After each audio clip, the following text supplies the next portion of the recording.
Hi friends, I'm coming to the realization that maybe I'm a Novation fanboy. And I don't like that term because it implies something derogatory, as though there's no evidence backing up your favorites. But make no mistake, I've owned a lot of Midi devices from different vendors, from Akai, from M-Audio, and from Native Instruments, and some others. But I've mostly owned devices from Novation. And most of them have stood the test of time. There's something about their creativity, there's something about their read of the home studio or home recording market that just seems to appeal to me. The first device I bought from Novation was a Launchpad X. At the time, I was recovering from neurological damage in my hands and my feet that were preventing me from playing guitar and playing keyboards. I thought maybe a pad device, launching loops, DAW control, that kind of stuff would be easier. What I didn't realize was I would be learning a whole new way of translating my musical ideas into songs. I used the Launchpad X a bit with Ableton, a bit with the Amplify Studio product, but mostly with Logic, because I've been using Logic for almost 30 years. And the delivered out-of-the-box integration with Logic was great. Soon after, I started to get control back into my hands, and I bought a Novation Launchkey 49. 49 keys didn't seem like it was going to be enough, but that device had faders on it as well, so you could do mixing. Sure enough, as my skills improved, I decided I needed the 61 key version. So I bought a Novation Launchkey 61 Mark III used, and I sold my 49 on the used marketplace. It was about an even trade. The Launchkey 61 Mark III ended up becoming my studio staple. It initially sat in the drawer underneath my studio desk, and then I subsequently built kind of an arm that swings up to get it up to a level that's the same as my laptop and my display. I just like having the keyboard up at a certain level. I learned a lot using the Novation Launchkey 61. The DAW mode, from the drum mode, from the device mode, and I really got into all the functions it could provide. So I knew how to use the chords and the scale mode and the arpeggiator, but I tended not to use what was built into the keyboard, still tend to use the MIDI effects that are built into Logic.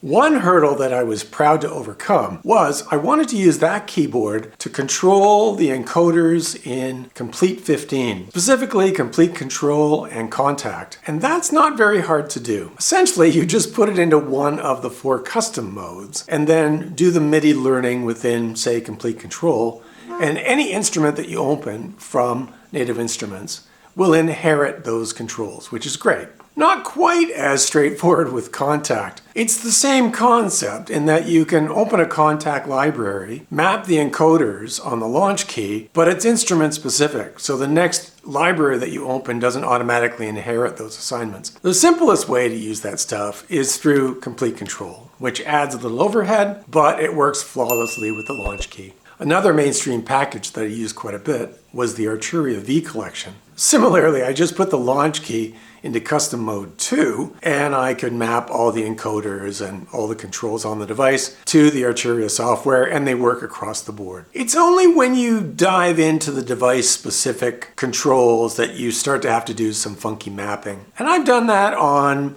third-party synths and other tools that I use a lot, but I don't do it all the time. Of course, the transport controls and the faders and everything else works well with Logic exactly the way I would have expected it. Well, I started using the Launchpad X less, and then I saw a used Launchpad Pro for sale at a reasonable price. So I bought that and I sold the Launchpad X. The Pro has a built-in sequencer, which is pretty cool. It has more knobs and buttons on it, which make DAW control a lot easier. I really like the Launchpad Pro, and I wouldn't change a thing. Had I known what I know today, I probably would have bought the Launchpad Pro first instead of the Launchpad X. Well, on the mobile front, I tend to buy small keyboards that will fit in a backpack that I can take with me. The first one I bought was the Novation Launchkey Mini. 25 mini keys, lots of controls, fairly inexpensive. I only kept that for a short period of time because I got kind of frustrated with the mini keys. So I went through evaluating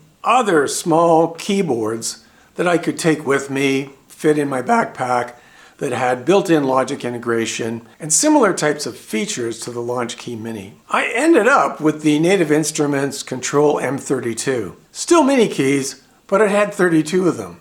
It delivers tight integration with Complete Kontrol and Kontakt, which was a plus, and it had pretty good logic DAW controls built in. But it was missing pads, and the keys, still small. Recently, I was second guessing, why does it have to be so small? Can I get by with full-size keys? So I started looking at alternatives that offered 25 full-size keys, and I ended up with the Launchkey 37 Mark IV. Yes, it's a bit bigger, but it's still mobile, it's still light, it's still portable. I can fit it either in or on the outside of my backpack and take it with me, and the extra space is well worth it. It's so much easier to play. It has so much more real estate available for all the controls. It's just easier to access the encoders, it's much easier to trigger the pads, and it has a small display on it that tells you what all the controls do. And like all Novation products, it comes with software called components that you can fire up and change the pads, change the encoders, change the behavior of the device from your computer. Most other vendors these days have some kind of editing software that's included, but I gotta say the Novation one is very good. And what's delivered with it in terms of preset configurations for different software is quite amazing. Now recently, just in the last few days, I stumbled across a Launchkey 61 Mark IV in the used market. And I had been debating, do I stick with Novation or do I jump into sort of a higher end keyboard like the Native Instruments Kontrol S61 with its beautiful big display, its FATAR keybed, and all the features. I would say it is one of the best keyboards out there, but it's expensive. So when this used Novation Launchkey Mark IV came available, at a very reasonable price, I went out and grabbed it. And I love it. It has all of the latest features and capabilities of the Mark IV series. The keybed is better, the faders are smoother, the encoders are endless encoders. There's just so many small improvements they've made. I'm really happy that I have the Mark IV. So I'm now going to sell my Mark III on the used market, and I'm hoping the difference between the two is only going to cost me about $100. So, well worth the upgrade. But I gotta ask myself, why Novation?